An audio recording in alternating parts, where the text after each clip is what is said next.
Shri professor साजी ग्रंथ राजमा, इसमें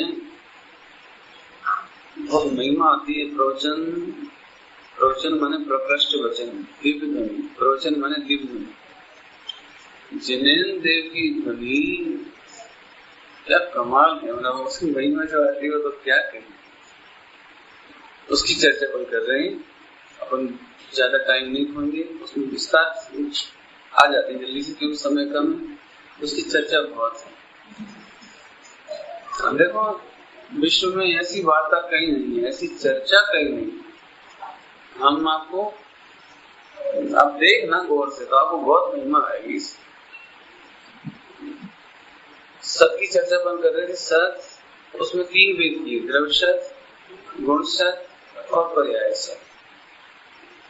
यदि आप थोड़ा भी द्रव्य पर्याय जानते हैं तो ये चर्चा समझना बहुत सरल है। और जो लोग द्रव्य पर्याय की परिभाषा नहीं जानते हो, नए लोग हो, तो उन्हें हमारा इतना ही निवेदन है कि वो सबसे पहले बिना हिचक के, विदाउट एनी हेजिटेशन, तो सबसे पहले द्रव्य पर्याय सीख लें, पूछ लें कि आप द्रव्य पर्याय बताओ क्या चीज। अभी तक अपनी चर्चा में द्रव्य की मुख्यता से और पर्याय की मुख्यता से चर्चा हुई। पहले दिन पर्याय की मुख्यता से चर्चा हुई थी, कल द्रव्य की मुख्यता से चर्चा हुई। 3 लोग के द्रव्य मिलकर के भी मेरा द्रव्यपना बदल नहीं सके। इसको कहते हैं द्रव्य प्रभुता। मेरा जीवपना किंचित मात्र भी अजीव पने को परिप्राप्त नहीं हुआ। जीव ही रहा, अनंत पुद्गल के साथ रह करके भी मैं जीव ही रहा, बराबर। अनंत कर्म, अनंत पुद्गलों के बीच में रहता हुआ भी जीव रहा। ये जीव सत माने मेरे जीवन को कोई 3 लोक में प्रभावित नहीं कर सकता, कम नहीं कर सकता, और किसी द्रव्य की मदद से मेरी द्रव्य की प्रभुता बढ़ती नहीं। किसी की मदद से प्रभुता बढ़ती नहीं है और किसी के असहयोग से घटती नहीं है। ऐसा द्रव्य प्रभुता, द्रव्य सत्ता, द्रव्य की सत्ता, अपनी सत्ता।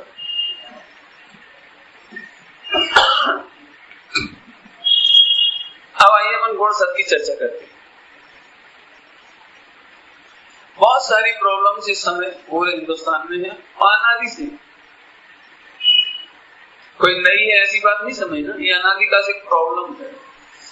हमेशा ही आत्म कल्याण के मार्ग में लगने वालों पर आक्षेप लगाए जाते रहे, हमेशा से। नई बात नहीं समझी।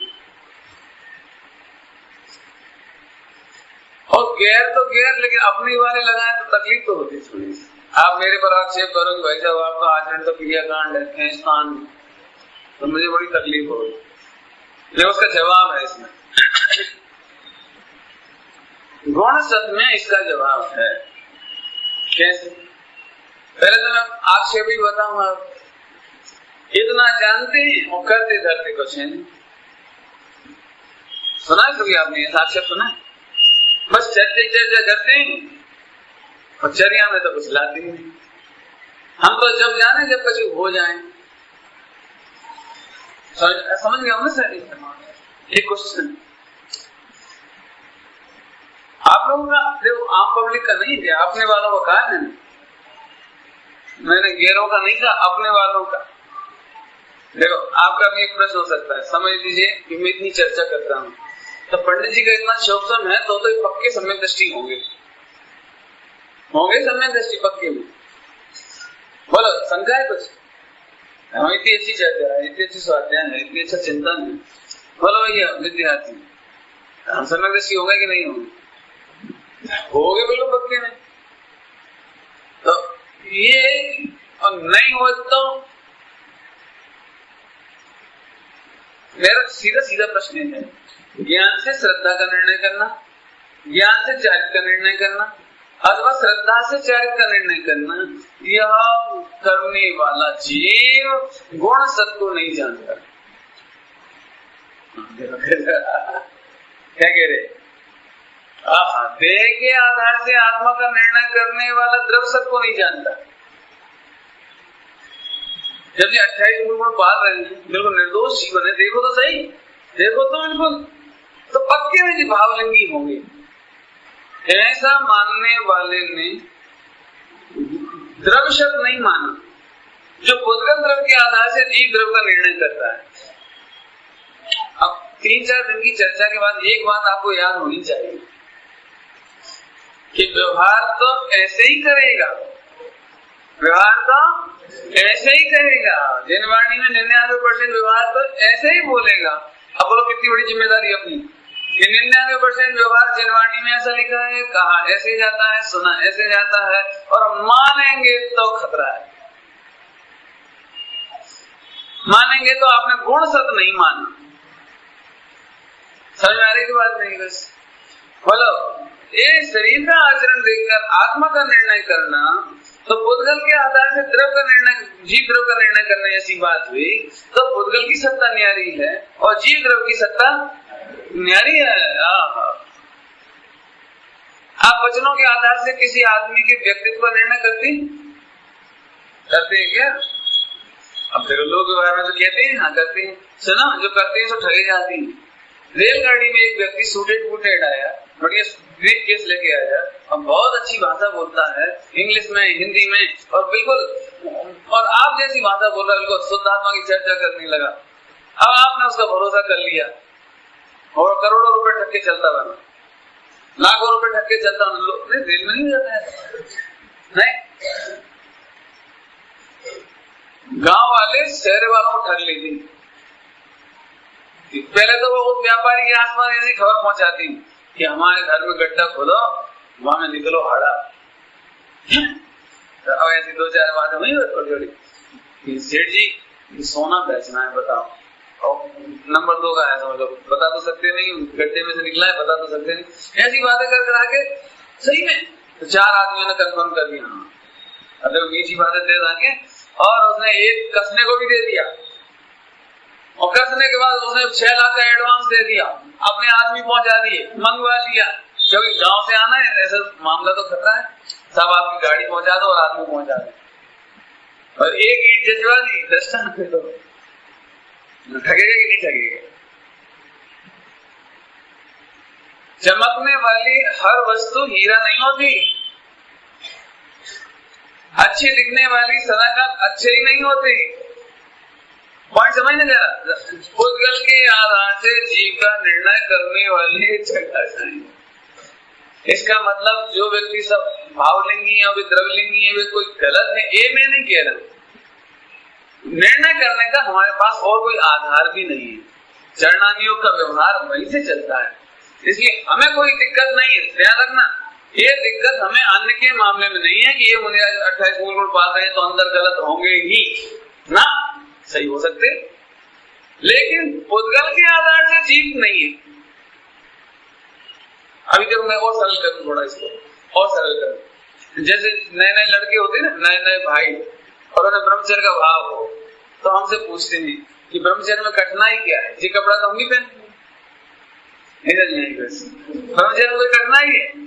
सिर मुंडाने में क्या रखा है? वो हम भी मुंडा लेंगे, और आप जैसे चप्पल जूता पहन लेंगे, आप जैसे हम भी खाने लगेंगे मन पूर्वक। तो इस व्यक्ति को ब्रह्मचर्य प्रकट नहीं हो सकता, क्योंकि ब्रह्मचर्य के लिए इसे मूल ब्रह्म स्वरूप जीव को जानना, तो वो तो इसे बातें ही करी अभी, और सोच कहां से रहे हो 24 घंटे? हम भी भाई साहब के संग रहते अभ्यासी हो जाएंगे, काय के रात को नहीं पियेंगे पानी, और दिन में भोजन कर लेंगे, और पूरे कहीं खाएंगे, और भला करेंगे। एक हटे योग आ जाता है ना बीच में, हटे योग, हार्ड एंड फास्ट, हम तो कुएं को पानी पियेंगे, चाहे भले कसाय कर ले, लेके पियेंगे कुआ के पानी। तो भैया तू कुएं के पानी के आधार से ब्रह्मचारी होगा कि ब्रह्म स्वरूप आत्मा के आधार से ब्रह्मचारी होगा? एक पॉइंट समझ आया ना? बस ऐसी चूक हो जाएगी। तो मैं ऐसी जैसा मैं प्रवचन करता हूँ, और कोई प्रवचनकार है, जैसे समझ लो जयपुर के विद्यार्थी बहुत होते, तो उन्हें यदि कोई नई शैली पसंद आ जाए, नए दृष्टांत पसंद आ जाए, तो फौरन भावना भाती यही दृष्टांत हम देंगे, एक दिन हम भी नंबर 1 टॉप प्रवचनकार बन जाएंगे, डॉक्टर हुकुमचंद जी जैसे। कैसे बन जाएंगे? बिल्कुल यही शैली अपनाएंगे, यही दृष्टांत देंगे, यही। तो भावना काय की भाने लगे आप अच्छे विद्वान बनने के लिए? वे तो बने स्वाश्रय से, अपनी योग्यता के आधार से, और तुम उनके वचनों को आधार बना रहे हो, तो तुमने द्रव्य सत्य को नहीं जाना। समझ आएगी नहीं बात? हाँ, और ऐसा हो जाता है, भावना ऐसी होने लगती। तुम कौन सा चित्त भैया? निहाल भाई सोगानी के बारे में ऐसा आता है कि वे ज्ञान अने राग जुदा छे, ऐसा विचार करते करते संबंध दृष्टि हुए, है ना? मालूम नहीं? तो जिस कोठरी में, कोठरी कहती है जिस अतिथिशाला में उनको हुआ था, जिस कोठरी में, तो और लोगों ने भी ट्राई मारी, क्योंकि उन्हें ये लगता है सबसे वजनदार शब्द है ज्ञान अने राग जुदा छे, ज्ञान और राग भिन्न भिन्न नहीं, ये सबसे जोरदार है। तो वे लोग उसी कमरे में गए, उतने ही बजे गए, दरवाजे खिड़कियां बंद कर ली, और उनने भी संकल्प कर लिया मैं सम्यक दर्शन करके ही उठूंगा। और वह सोचते रहे ज्ञान अने राग जुदा छे, सोचते रहे, और सब कुछ भी नहीं हुआ, वापस खाली हाथ आना पड़ा। पॉइंट समझ आया? मैंने अमुक चिंतन करने से सम्यक दर्शन होता है, ये मानने वाले ने द्रव्य सत और गुण सत और पर्याय सत नहीं मानी। सत माने स्वाधीनता नहीं मानी, सत माने अकर्तव्य नहीं माना, सत माने सत्ता एग्जिस्टेंस नहीं मानी। हो कल मुझे एक बहुत अच्छी दैनिक भास्कर में होता जीवन दर्शन, वो जीवन दर्शन मुझे कल का बहुत अच्छा लगा। कल जिन्होंने पढ़ा हुआ उन्हें मालूम होगा, मुझे बहुत अच्छा लगा वो। पूरी स्टोरी तो मैं नहीं सुनाता हूँ, छोटी सी बात। एक आदमी ऐसी प्रेयर करता था भगवान से, हे भगवान मुझे इतनी शक्ति दो कि मैं सारी दुनिया बदल डालूं। काय की प्रार्थना करता था वो? हाँ, मैं सारी दुनिया को बदल डालूंगी, इतनी मेरे एबिलिटी दो। तो आधी जिंदगी बीती, मैंने 50 साल का लगभग हो गया वो, लेकिन एक नहीं बदला पाया। तो बहुत दुखी हुआ, अपनी आधी जिंदगी बेकार चली गई। तो फिर उसने सोचा कोई बात नहीं बदल सकता दुनिया को, तो इतनी शक्ति दो कि कम से कम मेरे आस पड़ोस के माता पिता भाई बहन जो मेरे साथ हैं, पत्नी बच्चे 10-5 लोग, हम इतना बदल लूं बस। तो फिर वो बूढ़ा हो गया, 70-80 का हो गया, मैंने 99% जिंदगी चली गई। देखा उसने, मैंने बच्चों को बदल पाया तो किसी को नहीं बदल पाया। तो भगवान से उसने अंतिम प्रार्थना करी, हे भगवान अब मेरा जीवन थोड़ा है मैं किसी को नहीं बदल पाया, तो अब मैं अपने को बदल डालूं। अच्छी लगी स्टोरी, बहुत प्यारी लगी एकदम। देखो लौट के बुद्धू, तुम अभी समझ लो, ये जो द्रव्य सत गुण सत पर्याय सत की चर्चा है ना, मैं किसी को नहीं बदल सकता, इस बात का उद्घोष है। डॉक्टर साहब ने एक बार बहुत अच्छी बात कही कि गांधी जी ने एक प्रतिज्ञा की थी कि मैं तब तक कपड़े नहीं पहनूंगा जब तक पूरे भारतवासियों को कपड़े नहीं पहना दूंगा। इसीलिए वो एक धोती पहनते थे, मैंने वो कुछ नहीं पहनते थे, एक धोती थी उसी में निकाल लेते थे, बिल्कुल। तो आखिरकार गांधी जी मर गए, लेकिन गांधी जी कपड़ा नहीं पहन पाए है कि नहीं आया? और यदि वे अनंत काल तक भी जिंदा रहते ना, अब सोच रहे आयु कम थी इसलिए चले गए ना, अनंत काल तक भी वे रहें और सबको कपड़ा पहनाने के चक्कर में खुद ना पहने, तो वे नहीं पहन पाएंगे, ये दावा मैं करता। काय के बल पर कर रहे हो? द्रव्य सत, गुण सत, पर्याय सत। सत स्वाधीन है भैया, स्वाधीनता है। इससे क्या फायदा होगा? हम अपना कर्तव्य तो निभाने में नहीं पीछे रहेंगे। जितना औदय भाव है, जितना राग है, जितनी जिम्मेदारी है, और जितना राग है खास तो उतने राग के अनुसार तो हम टोके बिना नहीं रहेंगे, रोके बिना नहीं रहेंगे, समझाए बिना नहीं रहेंगे, उपदेश दिए बिना नहीं रहेंगे। लेकिन अंतर में परम स्वाधीनता का वेदन करेंगे कि बाहर में हम कुछ कर सकते नहीं। आगे समझ आया कि नहीं आया? अब ये मंत्र बहुत अच्छा है। तकलीफ कहां होती है? ओवर इमेज नहीं। क्या ये भोला वाला बच्चा गोद में बैठा है विद्यार्थी, आपको कभी लगता है जी हमारे अनुसार नहीं चलेगा, ये हमारे अनुसार चलेगा, हमें से चलाएंगे? बिल्कुल भोला वाला मासूम बच्चा है, धीरे धीरे सर पंडित जी बिल्कुल रोज घुटी में देंगे, कैसे नहीं बदल रहे? सुना, हर बाप ने बेटे के बारे में ऐसी सोचा है और इसीलिए ज्यादा हर्ट है, ज्यादा तकलीफ का है बात की। हर एक को लगता है कि मेरे अनुसार चलेगा और वो चलना नहीं है। अब इसमें ज्यादा नहीं कहना है मुझे, मारीची महावीर आदिनाथ भगवान के अनुसार नहीं चलेगा, चले नहीं और कोई भी चलेंगे नहीं। देखो आज ये बच्चे बहुत अच्छे लग रहे हैं और कल अगली बार आऊंगा तो ये अच्छी नहीं मिलेंगी, तो अब मैं क्या करूं? अरे हमने ऐसी नहीं सोची थी, अरे ऐसी नहीं सोची थी। अरे नहीं सोची थी तो तुमने काहे नहीं सोची? माने तुम्हें स्वाधीनता का तो निर्णय करना ही पड़ेगा। बोलो, एक माँ ने अपने बच्चे की रिपोर्ट की और बहुत रोई हुई, इकलौता लड़का और माँ खूब रोई। तो बच्चे कहते ढंग मत करो, ढंग धतूरे मत करो। और वो बेचारी वो समझ रही, बेटा तुम जो कदम उठा रहा है, जो बातें करता है, हमें क्या होगा तुझे मालूम है? नाटक करने की जरूरत नहीं है, करो जा कुछ करो। ये भगवान क्या मतलब निकला कि तुम सोच रहे थे कि अंतिम अस्त्र आंसू हैं, लेकिन आंसू से पिघल ही जाए तो कोई जरूरी नहीं। तो तुम उपवास करो, भूखे मर के देख लो, तुम्हें जो दिखे सो करो। आखिरी महिलाएं क्या देती, तुम किलबुक करो, किलबुक समझती मैं, तुम किलपते रहो, संकलेश करते रहो, लेकिन सामने वाले को तो जो करना है वो तो स्वाधीनता का निर्णय तो करना ही पड़ेगा, आपको इसके सिवा कोई रास्ता नहीं है। ठीक है, अब फिर से सुन लो। तो फिर पंडित जी आप उपदेश क्यों दे रहे हो? उपदेश इसलिए दे रहे हैं कि उतना राग है, राग नहीं होगा तो हम उपदेश की नहीं देंगे। सुनो, अब जितना राग है ना उपदेश देने का, अब इसमें खतरा है, थोड़ा सा खतरा। श्रीनाथ सभी लोग कहते पंडित जी आप बहुत प्रभाव ना करो, बहुत लड़के बदल रहे हैं, आपके निमित्त से बहुत प्रभाव ना हो रही है, आप इस राग को आगे बढ़ाओ। नहीं क्यों? आपको देखो गजब बात, देखो मैं क्या कह रहा था आपको, अपने को ऐसा लगता है ये राग बढ़ाने लायक, क्योंकि मेरे राग के अनुसार इतना हो रहा है। ना धोखे में मत रहना। होता हुआ ये राग जिसे सारी दुनिया अच्छा कहेगी, तारीफ करेगी, पीठ ठोकेगी, फोटो खींचेगी, चोरी से खींच लेगी, भले सीधे सीधे नहीं खींचेगी तो, लेकिन यह राग निंदा करने लायक, घटाने लायक है, मिटाने लायक है, क्योंकि मेरे राग के अनुसार परिणमन नहीं हो रहा है। इनका परिणमन स्वतंत्र है और मेरा राग स्वतंत्र है, मेरा राग स्वतंत्र सत है और इनका परिणमन स्वतंत्र सत। इतना निर्णय करना पड़ेगा, ऐसा है। वाह, तो अब ये निर्णय तो भैया करना ही पड़ेगा। दुनिया में एक भी परमाणु आपके अनुसार नहीं चलेगा, और यदि आप फिर भी चलाओगे तो आप द्रव सत्य को नहीं जानते।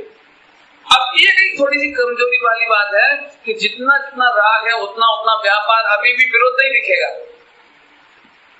तो हमें वह भी प्रिय नहीं लगे तो राग घटता चला जाएगा। चिंता नहीं करना, तुम्हारा राग घट जाएगा तो तुमसे प्रभावना नहीं होगी, ये बात निकाल देना दिमाग में से।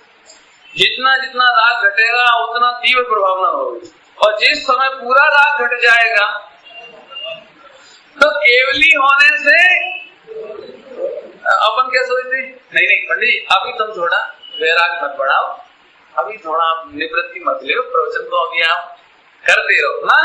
यदि प्रवचन का राग घट जाता हो तो वो घटाने लायक है। जब प्रवचन तक का राग घटाने लायक है, समझ में आया ना? प्रवचन तक का राग घटाने लायक है तो अशोक खाना कमाना, लड़ाई झगड़ा, घर गृहस्थी चलाना, ट्रस्ट मंडल चलाना, ये राग तो बढ़ाने लायक है। अब ये लगा लेना, लोग इसका यहीं से मिस कर जाते हैं थोड़ा सा, और ये सही बात है, प्रवचन का राग तो घटाने लायक है और पाप तो बढ़ाने लायक है। अरे हम कह रहे हैं इस तक का तो प्रधानता से हमने इसे कहा, तो गौण रूप से पाप घटेंगे कि नहीं? आगे समझ में आ गई? अब फिर वापस आ जाओ। तो अब ऐसा भ्रम होता है कि इनका इतना ज्ञान है तो ये सम्यक दृष्टि होंगे। मैं डिक्लेयर करता हूँ ये सब अनुभव सम्यक दृष्टि।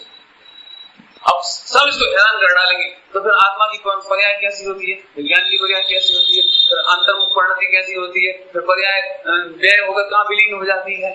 नहीं मर गया तुम पागल होता। तुम श्रद्धा गुण की नाप कैसे कर रहे हो? ज्ञान गुण से। क्यों? एक गधे को सम्यक दर्शन हो गया, नहीं हो सकता, हंस गए। गधे को सम्यक दर्शन नहीं हो सकता, संगी पंचेंद्रिय है। अच्छा हो गया, अब तुम कैसे नापोगे? ही मर गए वो तो भैंसू कर भैंसू से क्या नाप रहे हो? स्वतंत्र समझ में आ रही कुछ? आप स्वतंत्रता समझो है? ये बहुत गड़बड़ है। आप इसमें गुण सब की नहीं समझिए। आप गुण सब समझते हो तो अनुभूति जुदी है, ज्ञान गुण अलग है, चारित्र अलग है। बराबर समझ आया कि नहीं आया? अब ऐसी गड़बड़ नहीं करना कि हर किसी को बस सर्टिफिकेट देते सम्यक दृष्टि का और हर किसी को देते मिथ्या दृष्टि का। ये सब तुम ही देते हो कि मैंने तो एक बात कही, मेरी तो सेल ही गंदी है भैया, मैंने किसी को सर्टिफिकेट आज तक नहीं दिया। सर्टिफिकेट देने वाले होते कौन है? लेकिन मैं ये बताता हूँ कि इतनी इजी चीज है, इजी है। यदि आपका 24 घंटे के प्रैक्टिकल में सहज ये धारा बहती हो तो हमें तो कोई खतरा नहीं लगता सम्यक दर्शन में। लेकिन वो केवल एक सेकंड की इमोशनल चीज नहीं है, समझना। यहीं आके बैठे और कह दिया, वो बात नहीं है। आपको वो वस्तु का वजन समझ में आना चाहिए, जिसकी चर्चा हम बहुत कर ही रहे हैं आपको। अब आगे आओ तो श्रद्धा से चारित्र, बराबर, और चारित्र से ज्ञान। आज एक और बहुत बड़ा लॉस हुआ है, सुनना सभी लोग। श्रेयांश जी सही बताओ, कौन सा त्यागी अच्छा लगता है आपको, जो अच्छा प्रवचनकार हो? कल्पना करो एक त्यागी व्रती कैसी आ जाए जो कोई समाज में विसंवाद नहीं कराते, कोई विखंडन नहीं कराते, अपने छठ आवश्यक की चर्या पालते हैं, मौन पूर्वक रहते हैं, सहज रहते हैं, शुद्ध आहार मिले तो लेते हैं, नहीं तो नहीं लेते हैं, बिल्कुल आपकी कोई प्रपंच में नहीं पड़े। और बताओ ऐसे व्यक्ति को कितने दिन तक आप अपने मंडल में रखोगे, इसको बताओ। इसका मतलब है कि आप मिथ्या दृष्टि हो और आपको गुण सत्य की खबर नहीं, द्रव्य सत्य की खबर नहीं है आपको। एक व्यक्ति सम्यक दृष्टि होने पर भी, चारित्रवंत होता हुआ भी, और वचन से नहीं कर पाए प्रवचन, उसका ज्ञान के क्षोभम कम हो, ज्ञान के क्षोभम कम हो, कहता है नहीं सुना पाए, वो प्रवचन नहीं कर पाए। मैं इसलिए बात कहता हूं कि आज ये बहुत बड़ा काम गड़बड़ हो गई, बहुत ही बड़ी गड़बड़ हो गई। जैसे मान चलो मेरे साथ कभी कभी 10-5 भाई भी रहते हैं और मैं समाज में जाता हूँ तो समाज का खर्चा तो होता है, समाज को व्यवस्था भी करनी पड़ती है। तो समाज ने तो कभी कुछ नहीं कहा मेरे से आज तक, क्योंकि उनसे तो कभी नहीं सुन। लेकिन कुछ विद्वानों ने मुझ तक पहुंचाई ये बात कि सुमत प्रकाश जी संघ में लेके क्यों घूमती, समाज क्यों सबका खर्चा बर्दाश्त करे, समाज ऐसा क्यों करे। तो मैं ये बात सोचता हूँ कि मेरी वजह से सबका खर्चा बर्दाश्त करना पड़ता है, या उन सबका मार्ग अच्छा है, उन सबकी आराधना अच्छी है, उन सबकी अभिप्राय अच्छा है, वे सब मोक्ष मार्ग में लगना चाहते हैं, इसलिए उन्हें आहार मिलना चाहिए। वो करो फैसला। इसमें मैं बहुत बड़ी क्षति देख रहा हूँ समाज में। आज कोई भी ब्रह्मचारी बनना नहीं चाहेगा, और बनना चाहेगा तो सबसे पहले प्रवचनकार बनना चाहेगा। सबको ऐसा लगता है प्रवचन की आड़ में 2 रोटी की व्यवस्था आराम से हो जाती है, काय की आड़ में। और इसीलिए आपको गलत वक्ता भी जो मिल रहे हैं ना, इसीलिए मिल रहा है। क्यों? कि उन्हें मालूम है कि प्रवचन करेंगे तो रोटी मिलेगी, तो फिर वे भले समाज में विसंवाद होता हो, चाहे जिनवाणी का मूल आगम ना जानते हो, तो भी उल्टी सीधी कथाएं सुना देंगे, उल्टी सीधी बातें कर देंगे, क्योंकि उन्हें मालूम है कि इसके बिना रोटी नहीं मिलेगी। ये आपको बहुत हृदय से, दुखी हृदय से कहता हूँ कि हुंडा अफसर मुनि का एक भयंकरतम अपराध हुआ आज की तारीख में।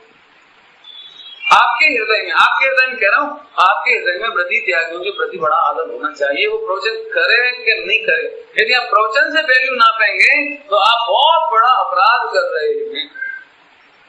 धन्य है दिगंबर जैन शासन, जिसने भावलिंग पर जोर नहीं दिया, कल्याण के लिए भावलिंग पर जोर दिया, और व्यवहार चलाने के लिए 28 मूलगुण का द्रव्यलिंग पर जोर दिया। उसमें गुप्ती शामिल नहीं करी, 28 मूलगुण में गुप्ती नहीं ली, मन गुप्ती, वचन गुप्ती, काय गुप्ती नहीं ली। 28 मूलगुण पालन करते हैं, आप उनका आदर करो, आप उनका व्यवस्था करो। गजब बात समझ आया। लेकिन मैं आपको सच कहता हूं पंडित जी, इस समय एक बहुत गलत टेंडेंसी कि जो प्रवचनकार होगा वो संयमी होने ही हो। संयमी प्रवचनकार नहीं होगा तो हम उसे संयमी मानने तैयार नहीं, बोझ मानते हैं। भैया कितने दिन रखेंगे, कहाँ तक रुकेंगे, कहाँ रहेंगे, क्या करें। ये भैया लिस्ट बना दो, भैया इनको भोजन की व्यवस्था बना देता है, और कर भी देंगे, करा भी देंगे भोजन। करोड़पति लोग यदि ले भी जाए घर में तो मतलब वो भाव नहीं आता नम्रता का, समर्पण का, प्रणाम का, एहसान का सा भाव। मैं बहुत स्पष्ट शब्दों में कह रहा हूँ कि तुम ब्रह्मचारी शाम को फिर अपने आप बजाना, घर अपने आप बजाना, वहां पे घर तो देखा है ना, आप बजाना, और नहीं तो हम बच्चे को भेज देंगे, नहीं तो नौकर को, नहीं तो फिर तुम आ जाना। ये आप सच कहता हूँ, ये चढ़नान योग का नाश है। मैं फिर इसलिए कह रहा हूँ, और आगे सुन लो आप, समझ लीजिए कि आज मेरा स्वास्थ्य अच्छा है, मैं प्रवचन कर रहा हूँ, 10 साल बाद मैं बूढ़ा हो जाऊंगा, मैं प्रवचन नहीं कर पाऊंगा और एक भी प्रवचन देने में समर्थ नहीं होऊंगा। बताओ ये कितने लोग मुझे बुलाएंगे जबलपुर, कितने लोग उतने ही आओ भगत से लेने जाएंगे बस रेलवे स्टेशन, कितने लोग फिर मेरी सेवा भोजन पूजन और सब समझ लीजिए स्वास्थ्य का ध्यान रखेंगे। ईमानदारी से बताओ। देखो कल मैंने एक चर्चा की थी पंडित साहब से कल दोपहर में, कि उसका सार समझ लीजिए आप। आज इतनी गलत टेंडेंसी हो रही है, कोई सेवा भैया वृत्ति नहीं करना चाहता, कोई भी चढ़ना योग की जो 60 अवस्था के उनको चाहता ही नहीं है। ईमानदारी की बात कह रहा हूं मैं आपको। और प्रवचन हमारे लिए तात्विक निर्णय के उद्देश्य से होते हैं, बहुत शाबाश, लेकिन फिर सुन करके मात्र मनोरंजन कर लिया और इसके बाद हम उस पर आगे नहीं बढ़ते हैं तो वो हम अपराध मानते हैं भैया। मैं आप सबकी बहुत बड़ी ड्यूटी की बात कर रहा हूँ, ये बहुत बड़ी जिम्मेदारी की बात। बाहर से साधर्मी आते हैं, हमारी बहुत बड़ी जिम्मेदारी है उनको अपने घर पर भोजन कराने के लिए ले जाना। वास्तव नहीं होगा, उपवन नहीं होगा, स्थितिकरण नहीं होगा, सम्यक दृष्टि के 8 अंग नहीं होंगे। सम्यक दर्शन काय का नाम है, सुनना ध्यान से। पंडित साहब ने अब इस पर बहुत वजन देते हैं। 25 दोष रहित अष्ट अंग सहित, इसका नाम सम्यक दर्शन। अब 25 दोष कौन कौन से? अब उनका विवेक विचार नहीं, उनका परिणति में नहीं। अब मुझे ऐसा लग रहा है 25 दोष चलाऊं करे, क्योंकि जीवन में खबर तो पड़े कि सम्यक दर्शन किसका नाम है। इसीलिए ये इजी, देखो लोग हम पर आक्षेप करते हैं मुमुक्षुओं पर, उनका आक्षेप में गलत नहीं मानता, क्योंकि हमारे जीवन में अष्ट अंग और 8 मूल गुण और 25 दोष रहित और अष्ट गुण, इनका प्रैक्टिकल लाइफ नहीं दिखाई दे रही। ऐसे लोग भी हैं जो रात्रि भोजन करते हैं और आत्मानुभूति कर रहे हैं। नहीं समझ रहे कौन से लॉजिक के आधार पे? अत्यंत भाव है ना, देह का आत्मा में अत्यंत भाव है, आत्मा देह में कुछ कर सकती नहीं है। अब हम आपसे कह रहे हैं कि आपको सम्यक दर्शन नहीं होगा, इसका मतलब वो पराधीन हो गया है या मैं द्रव्य भूल गया हूं, ये मैं नहीं कह रहा हूं, लेकिन आप किसको किससे नाप रहे हो ये आपको तकलीफ है। मैं समझना अच्छी तरह से हो। मैंने कहा भैया आप सबकी एक जिम्मेदारी बता रहा हूं, आप जितने साधर्मी हैं आप एक बड़े परिवार की भांति, बड़े परिवार की भांति। इसमें कुछ बुद्धिमान है, कुछ कम बुद्धिमान है, कुछ प्रवचनकार हैं, कुछ प्रवचनकार नहीं, लेकिन हमारे बीच में, उन सबके बीच में व्यवहार में संभाव होना चाहिए, संभाव होना चाहिए। भैया वृत्ति करनी पड़े, बीमार हो जाए, सुखी हो जाए, दुखी हो जाए, ये बच्चा मेरा बहुत विरोध करता है, कोई बात नहीं। हम उस संसद की तरह हैं जहां पक्ष विपक्ष की चर्चा हुआ करती है।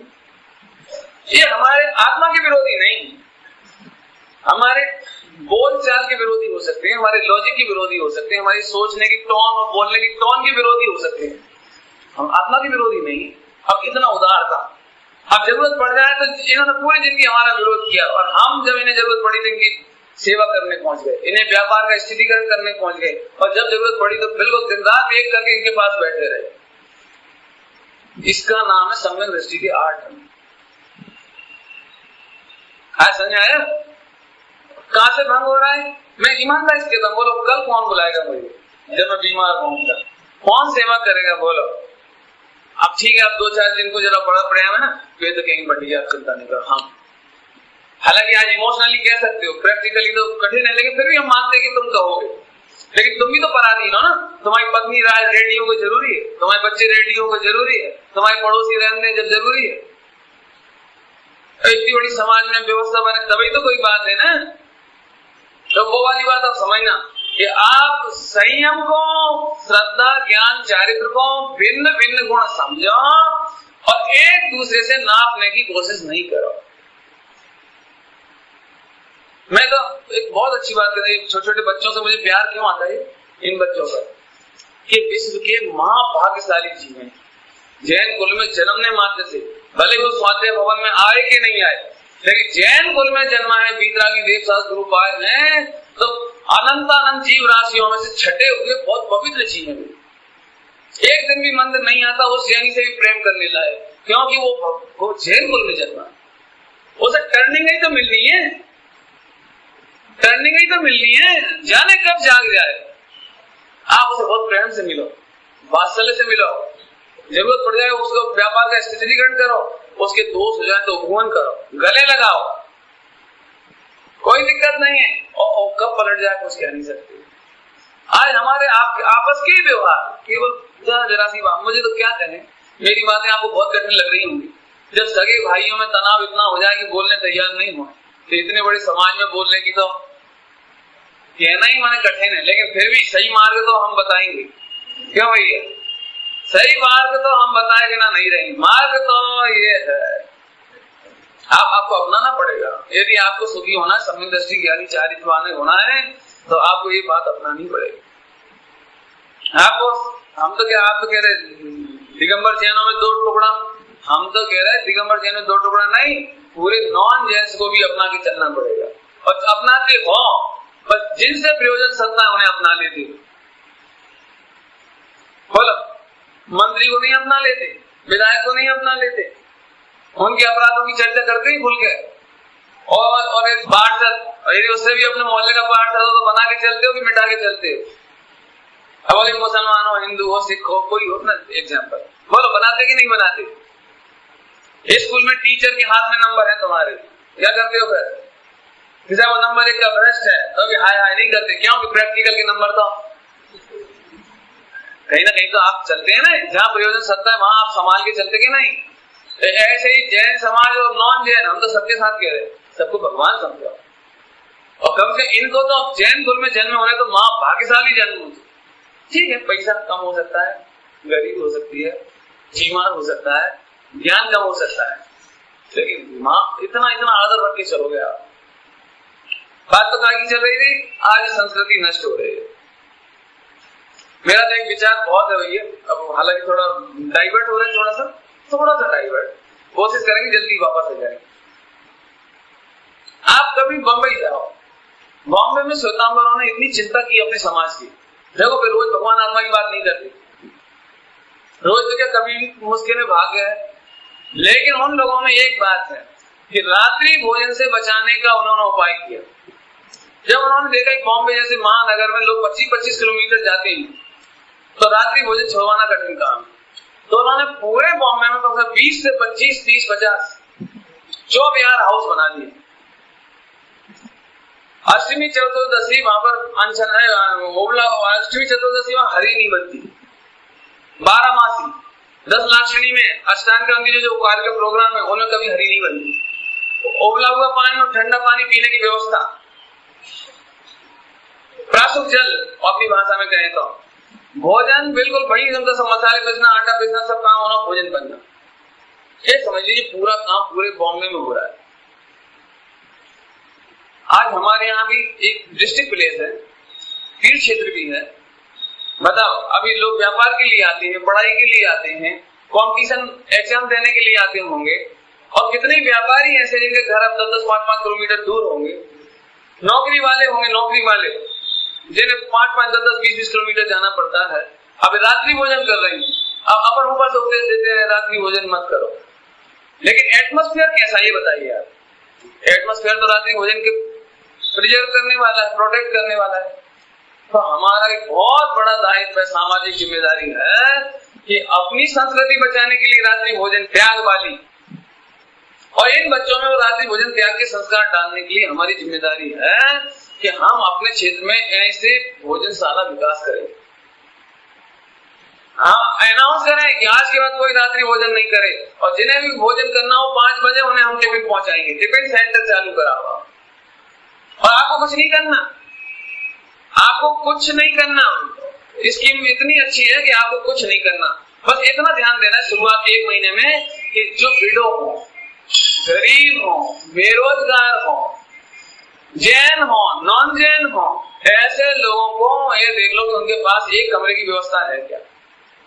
वे वहां भोजन बनाए, उन्हें 2-5 हजार की बर्तन दिलवा दें, थोड़ी रसोई सामग्री दिलवा दें, फिर वे रोजाना की कमाई से अपने चलाने लगेंगे। इसे हम आगे बढ़ाएं। मैं गया था अभी एक जगह मोक्ष मंडल में, और 50% मोक्ष समझ लीजिए कि रात्रि भोजन करते थे। हमने कही हम तो ये सोच के नहीं आए इस गांव में, हमारे 50%। हमने सारा प्रवचन एक तरफ रखा, सारे ग्रंथ एक तरफ रखे, हमने पहले तुम बैठ क्या करते हो रात्रि भोजन के लिए? पंडित जी दुकान दूर है और मोड़ा 4 ट्यूशन जात है और टाइम मिलता नहीं हो, और वैसे आजकल फैमिली प्लानिंग में घर में एक आध मोड़ा मोड़ी मुश्किल से है, बच्चा कोई फ्री नहीं और कोई भोजन कराने के लिए छुट्टी देने वाला भी नहीं। हमारे सर्कमस्टेंसेस ऐसे बन गए हैं कि वो भोजन नहीं कर सकता। तो मैं एक काम करो, आप नौकर रखते हो दुकान में? हाँ, नहीं भी रखते हो तो एक नौकर और लगा दो। उसका काम एक ही है कि तुम जितने दुकान जैन लोग हो वो 4 बजे साइकिल से आपके घर जाएगा और घर से टिफिन लेकर के आपको देकर के जाएगा। आप आराम से 5-5:30 बजे तक भोजन कर लो, वो उसको टिफिन वापस ले जाओ, वापस या तुम करे वो कर जाएगा। और उसको 1 रुपया पर डे दे देना आप, और केवल 1 रुपया पर डे, माने 30 रुपया पर मंथ में उनके रात्रि भोजन की प्रॉब्लम सॉल्व हो गई। हमने कमाते क्या है कि 30 रुपये दो ना, 60 रुपये ले तो दे दो ना, दिक्कत क्या? 2 रुपये पर डे ले तो दे दो। और गरीब बच्चे कोई दिक्कत नहीं, वहीं से जाता ही आता था, साइकिल से अपने लाके फटाफट दे गया, छुट्टी हो गई, उसकी भी इनकम हो गई और तुम्हारा रात्रि भोजन बच गया। मैं कहता हूँ भाई यहाँ भी यदि कोई रात्रि भोजन करता हो तो आप पहले ये विचार करो कि हमें रात्रि भोजन नहीं करना है। और तो तरीका हमने बता दिया, आपको एम्प्लॉयमेंट मिल जाएगा इस तरह से। देखो आपके समाज बहुत गरीब होंगे, बहुत विडो होंगी, बहुत सारे लोग होंगे, आप उनसे जाकर बस हाथ जोड़ो, आप उनसे कहो आप भोजनशाला शुरू करो, और हम उसका प्रचार इंटरनेट वेबसाइट पे दे सकते हैं, हम रेलवे स्टेशन पे उसका बहुत बड़ा बोर्ड लगा सकते हैं, अपने खर्चे से लगा देंगे, हम बस स्टैंड पे लगा सकते हैं, हम अपनी मंगलायतन पत्रिका, विद्या विज्ञान, आत्मधर्म, सन्मति संदेश, उनका एडवर्टाइजमेंट निकाल देंगे। पहली बार युवा फेडरेशन की तरफ से या मोक्ष मंडल की तरफ से या जैन समाज की तरफ से हमें काम चाहिए, हमें नाम की प्रॉब्लम नहीं है। ये आज की तारीख में पहली जरूरत है। कलकत्ता में रुकने का ये कारण रहा थोड़ा सा कि अब वहां पर एक काम शुरू हुआ, कलकत्ता में एक काम शुरू हुआ। अब आप लोगों को ऐसा नहीं कि किसी बंगाली होटल में जाना पड़ेगा, वहां 99% माना होटलों में मच्छी बनती है, अंडा मंडा है वो तुम्हारी, तो अब प्याज तो आलू तो कहीं गिनती में ही नहीं है बनती। अब बोलो क्या करें, उसी में उन्होंने चम्मच डाल दी, उसी में तुम्हारी दाल में चम्मच डाल दी और तुम्हें कह रही हो शाकाहारी। प्रॉब्लम समझ में आ रही है? ये आपका कर्तव्य भैया। कल महिलाओं ने कहा हम तैयार हैं, मेरा मतलब कि आप इसे आगे बढ़ाओ और इस काम को पूरा करो, आपको कोई जिम्मेदारी नहीं। बाद में आप चाहो तो लोन पे दे दो 5,000, बर्तन दिलवा दो आप उसे और खाद्य सामग्री दिलवा दो, ताकि 10-20 लोग आए तो वो भोजन करा सके।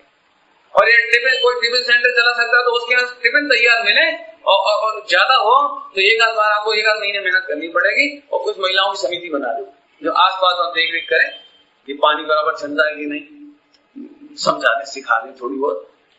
ऐसा नहीं हो लोग की जमीन भी धरे जा रहे धोखे भी और फिर वो बना के रख दी, ऐसा नहीं, तो थोड़ा दिखा भी सकते हैं।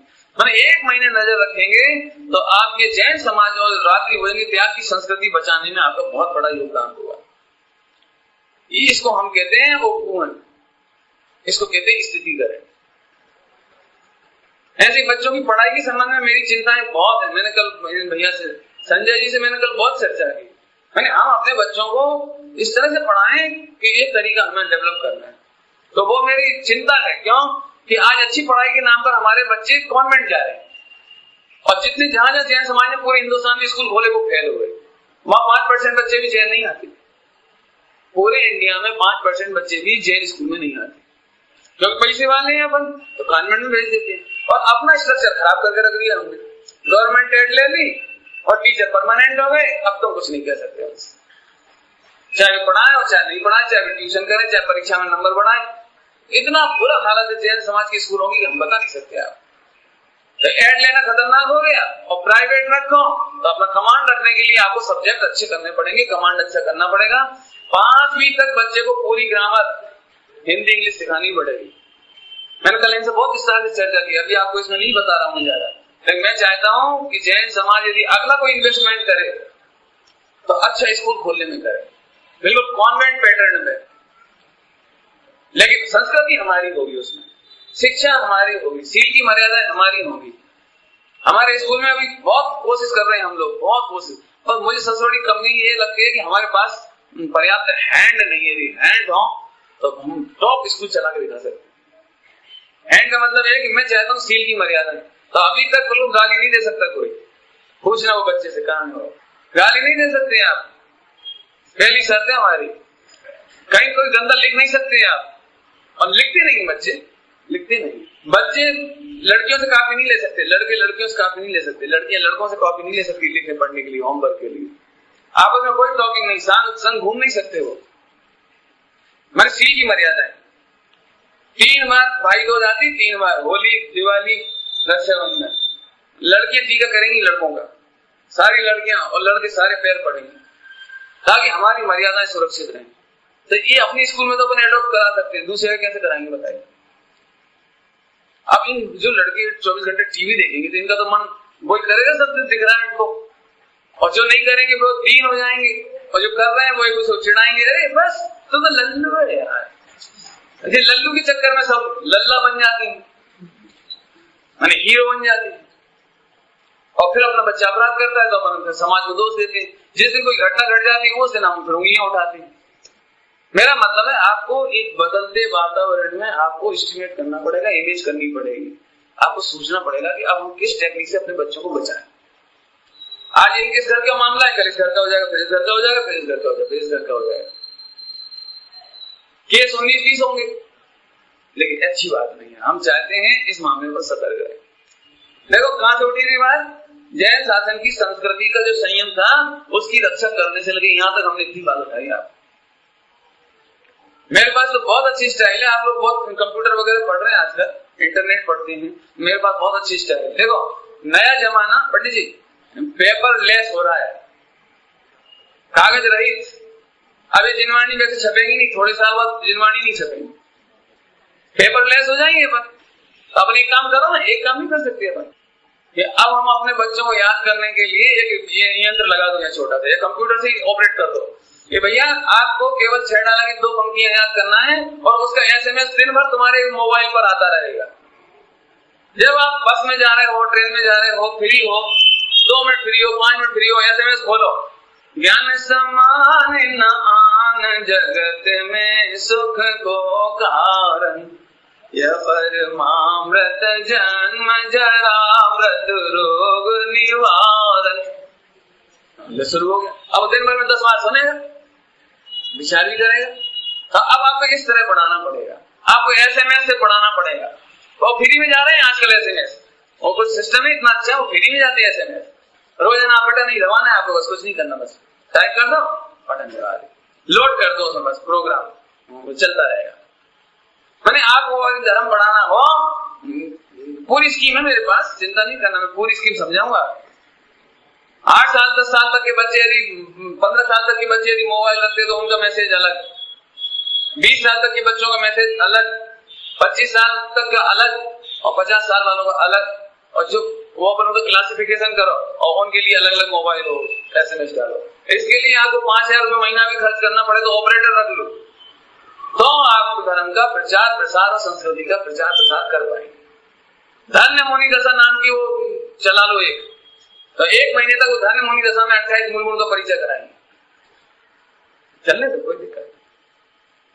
अष्ट मूल गुण का परिचय कराओ। अब मेरा मतलब आपको इस टेक्निक से सोचना पड़ेगा, और नहीं तो पंडित सही कहता हूं, अभी मुश्किल से 10-20 साल बाद या 20 लोग मिलेंगे, माने आप जब तक हो तब तक तो बहुत ही ठीक ठीक चलेगा थोड़ा थोड़ा, और आपके बाद देखो बुरा नहीं मानना कि साहब कितनी खतरनाक बात करेगा, अब आपके बाद ये तो नैसर्गिक बात है ना, आप सोच के चलेंगे भविष्य।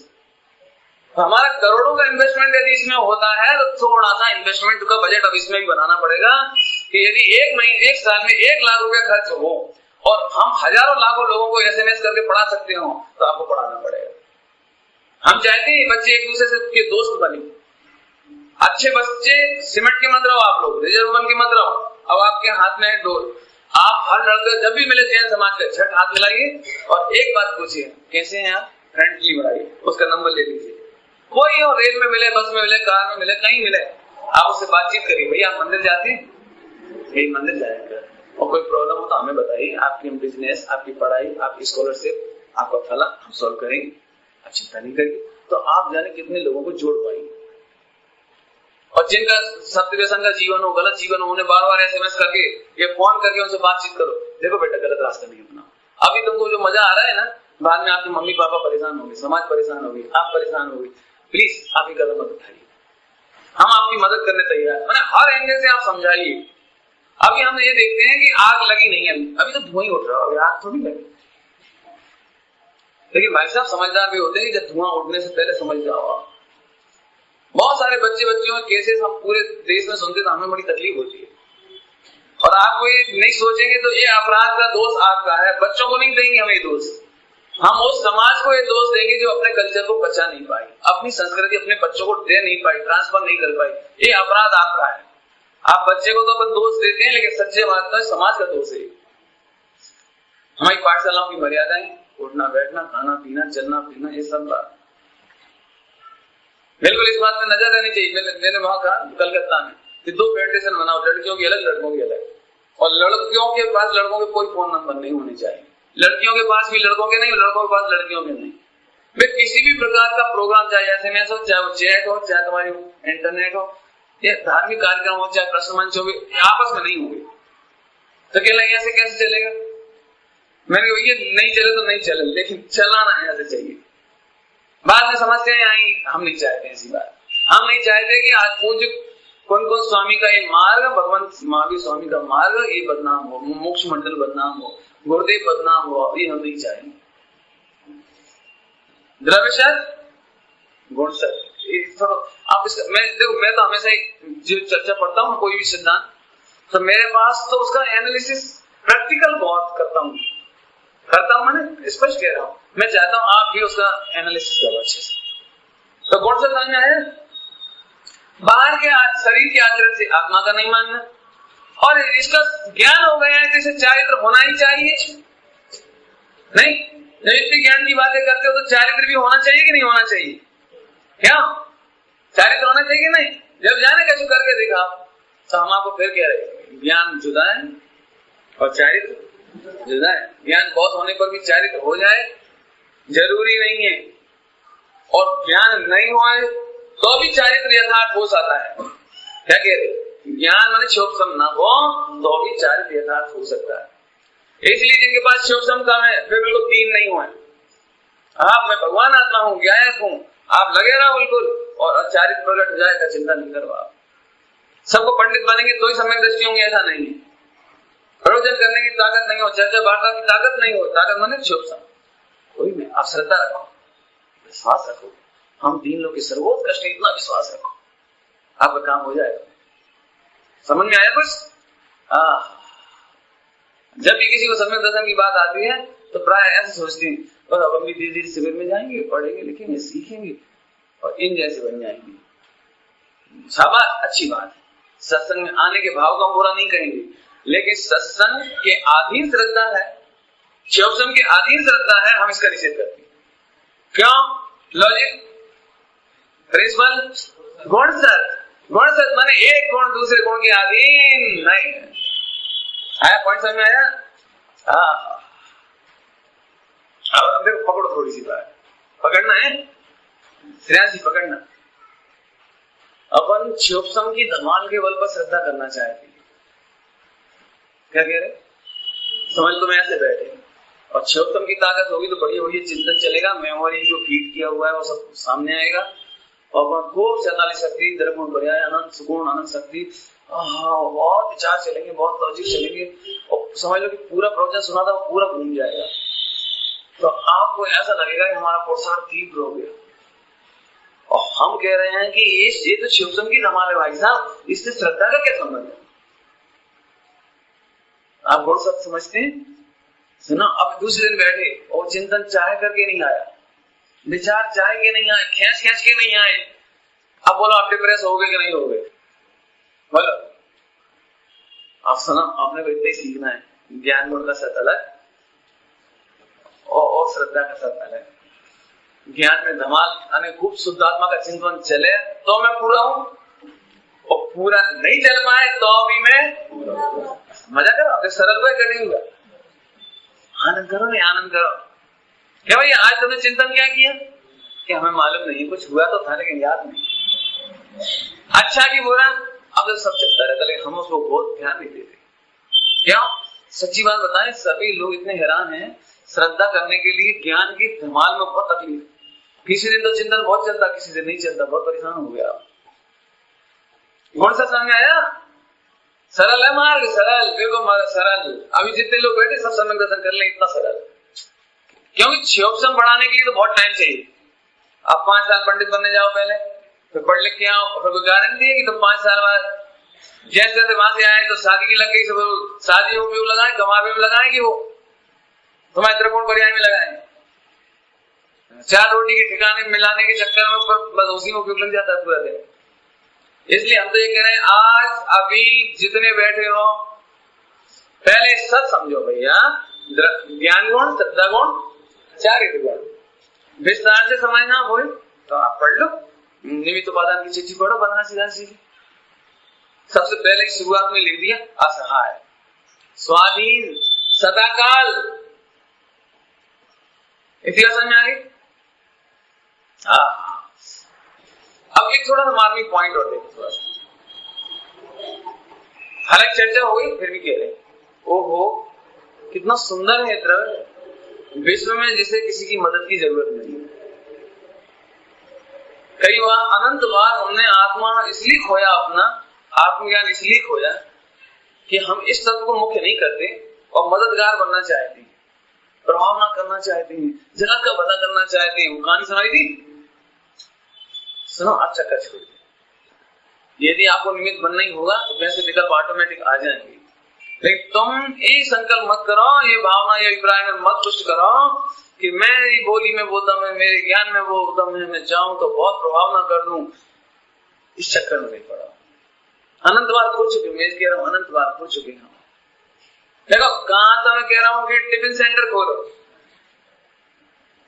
वो व्यवहार कर गया, और कहां कह रहे हैं कि अभिप्राय में ये मत रखो कि हमारे बिना काम नहीं चलेगा, हम सबका काम कर दें। अभिप्राय और व्यवहार दोनों में तालमेल बिठा के चलना बहुत मेहनत, इसमें बहुत प्रोत्साहन। समझ में आई? सुनो, अब एक द्रव को दूसरे द्रव की जरूरत नहीं है।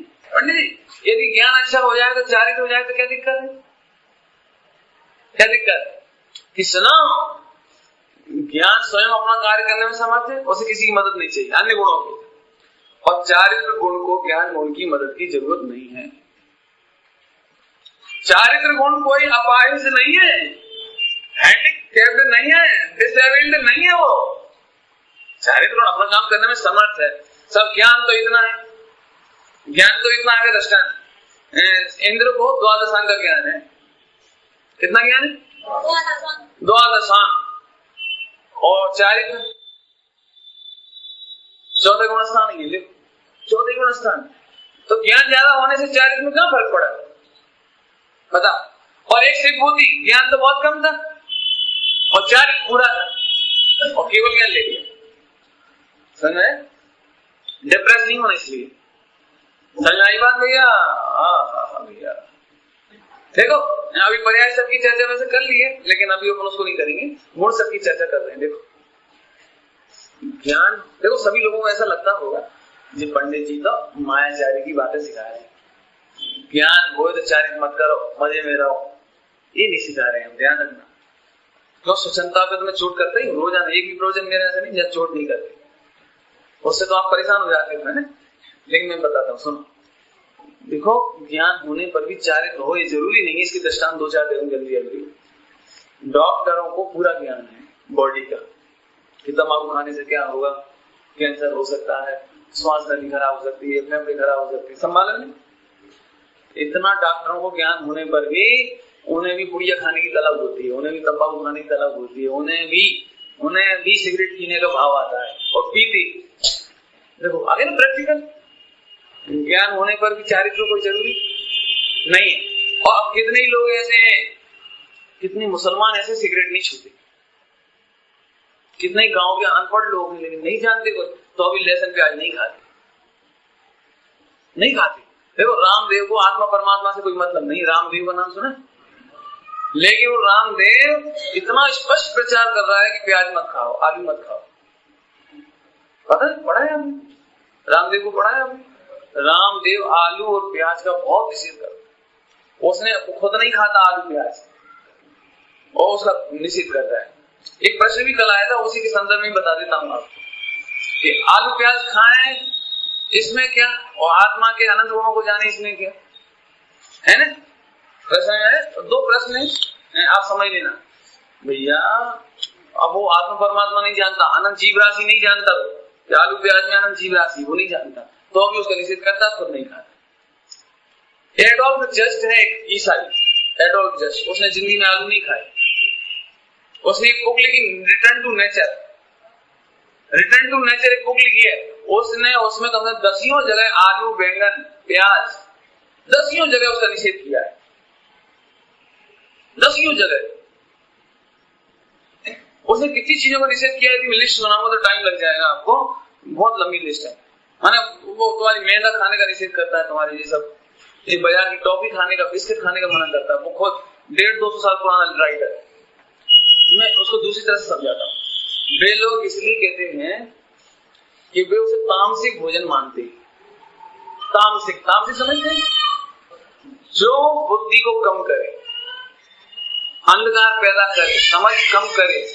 तो उन्होंने कहा तामसिक क्यों कहा, उसने तामसिक क्यों कहा, उसका कारण कि जो अंधेरे में उत्पन्न हो, तमस में कहा उत्पन्न हो, हिंदुओं ने उसको तामसिक क्यों कहा, क्योंकि तमस में उत्पन्न होता है, अंडरग्राउंड, जहां सूरज की किरणें नहीं पहुंचती। इसलिए हिंदू संस्कृति में तामसिक भोजन कर करके प्याज और लहसुन का और इन चीजों का निषेध किया, उसने गाजर वगैरह का निषेध किया, मूली का निषेध किया, तामसिक के नाम पर। और निमित्त कैसे बताया कि तुम्हारी बुद्धि अंधकार में हो जाएगी। समाचार पत्रों में निकल चुकी है सब बातें, मैं जो बता रहा हूं, मेरे पास अंडरलाइन कटिंग है इसकी। मैं ये कहना चाहता हूं, ये प्रथम में भैया कि अपने को आलू प्याज नहीं खाए। लंबी चर्चा हो सकती है, सांस्कृतिक चर्चा हो सकती है और परिणामों की भी चर्चा हो सकती है। इसलिए मैंने सबसे शुरू करा वो रामदेव से, जबकि करना तो चाहिए जिनदेव से, लेकिन करेगा जिनदेव का तुम्हें भरोसा नहीं है। तो हमें बड़े दुख के साथ रामदेव को पेश करना पड़ता है कोर्ट में कि देख लो, इनसे भी पूछ ली हमारे भगवान सही कह रहे, नहीं समझ आए। मैंने भगवान की सत्यता बताने के लिए कौन खड़ा करा, हमने सर्वज्ञ को सर्टिफाई करने के लिए कौन को खड़ा किया, अल्पज्ञ को। मैं इससे ज्यादा कुछ नहीं कहना चाहता, बिल्कुल नहीं खाना चाहिए और रात्रि भोजन से ही बचना चाहिए। समझ में आया? बोलो, तो जानकारी होने पर भी चारित्र हो जाए कोई जरूरी। अब अभी तक अपन बाहर के दूसरों की दृष्टा दिए डॉक्टर की वजह से, लेकिन आप खुद में जज कर सकते, खुद में कई चीजों का आपको ज्ञान है, आपको अपनी बुरी आत्माओं का भी ज्ञान है। ध्यान सुने सभी लोग, आपको अपने अच्छे बुरे सब परिणामों का ज्ञान है, और ये भी आप जानते हैं कि इससे हमारा बुरा होगा, भविष्य बुरा होगा, सब जानते हैं। स्वास्थ्य खराब हो जाएगा, ये भी जानते हैं, और फिर भी हम उसका पालन नहीं करते। अभी हम कहें क्यों गंदी गाली कौन तो करना चाहिए, सब जानते थे, नहीं करना, बहुत गंदी बात। अब हम फिर बोले तो फिर आए निर्णय हो गया तुम्हें, तो सब लोग संकल्प करके जाओ आज दिन भर गाली नहीं देंगे, केवल आज ही आज की बात हो, केवल आज। आप एक दिन का संकल्प नहीं उठा सकते। सब जानते हैं क्रोध करना बुरा है, असत्य बोलना बुरा है, चोरी करना बुरा है, नरक में जाने। लेकिन सच्ची बात बताएं, नरक के भय से भी चारित्र नहीं होता और स्वर्ग के लोभ से भी चारित्र नहीं होता। अरे मुक्ति के लक्ष्य से भी चारित्र नहीं होता। बहुत सब क्या है, आप विचारना थोड़ा सा। आदिनाथ भगवान मुक्ति के लक्ष्य से दीक्षा ली थी ना, दृष्टांत व्यवहार की बात है, लिया ना। और कुछ कोई लक्ष्य तो नहीं करना, तो आत्मा को साधना चाहते तो आत्मा में रम जाते हैं, व्यवहार में मुक्ति, परमात्मा में आत्मा रम जाते। उत्कृष्ट पुरुषार्थ की बात कर रहे रम जाते ना, लेकिन 1000 वर्ष चल गया। ज्ञान होने पर भी चाहे कितने दशा दे दिया, मैं इसलिए आपको देता हूँ, सभी लोग आगे करते हैं समझना। आप लोगों से बहुत सारे लोग जो बहुत धर्म करते हैं, बहुत शास्त्र पढ़ते हैं और बहुत पूजा पाठ करते हैं, बहुत ही करना, जो नहीं करते उनकी नहीं कह रहे, उन्हें तो डिप्रेशन होता ही नहीं। एक डिप्रेशन उन्हें होता है जो सही समाज में लगना चाहते हैं, पढ़ना चाहते हैं, पूजा पाठ करना चाहते हैं, तपस्या आगे बढ़ना चाहते हैं, और उनके भी परिणाम नहीं सुधर पाते, उनके भी नहीं सुधर पाते, तो वे अंदर में डिप्रेस हो जाते हैं। बताओ, हम लड़कियों को देखना नहीं चाहते, मिलना नहीं चाहते, बात नहीं करते, और फिर भी जाने क्यों हमें ऐसा काम का हो जाता है। अब बताओ इसमें कोई क्या करे? तो सुनो, सारा ज्ञान होने पर भी और 9 बाण का पालन करने पर भी यदि तुम्हें विकल्प हो जाए तो भी तुम मत करना, क्योंकि ज्ञान का सत अलग है और चारित्र में विकार हो रहा है उसका सत अलग। कई बार अपने परिणाम बिल्कुल नहीं होते, और देह की परिणति भिन्न होती है, देह की परिणति भिन्न होती है। अब लड़कों को ऐसा लगता है हम जितना धर्म करते हैं फिर भी हमें ऐसा हो गया, भैया वो तो तुम्हें समझना पड़ेगा, जीव द्रव्य का सत जुदा है और खुद का द्रव्य का सत। अच्छी बात समझने से कितना फायदा होने वाला है। मेरे तो इतना मजा आता है इसमें, सच कहता हूँ, मेरा तो बस चले तो जिंदगी में द्रव्य पर्याय ही पढ़ाते रहे, सही कहता हूँ आपको, इसमें बहुत बात है। आप इसमें स्वच्छता ग्रहण नहीं करना, उल्टा नहीं ग्रहण करना, लेकिन कोशिश करना जो बात हम कहना चाह रहे उसका अभिप्राय समझ करके सही हो जाए। मैं समझता हूँ आज हमने आपको अमर होने का वरदान देने जैसी बातें की, हमें बहुत खुशी होती, क्योंकि क्या कहें, दीपचंद जी साहब लिखते हैं कोई चर्चा करने वाला नहीं मिलता।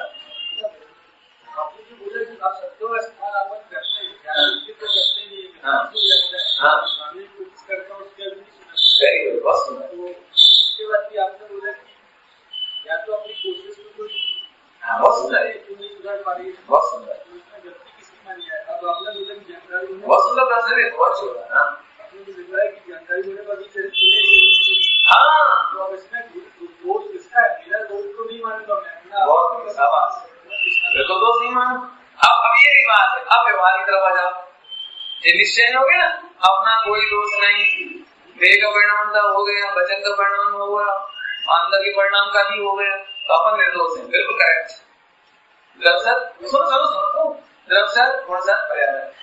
अब इन गलतियों से सुधारने के लिए फिर क्या करें?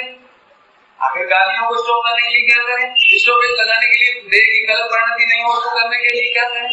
बहुत सिंपल बात है, उसके लिए व्यवहार की मर्यादा है, और व्यवहार की मर्यादा में सबसे पहला काम उसकी भावना बनाना और उसको एनालिसिस करके समझना।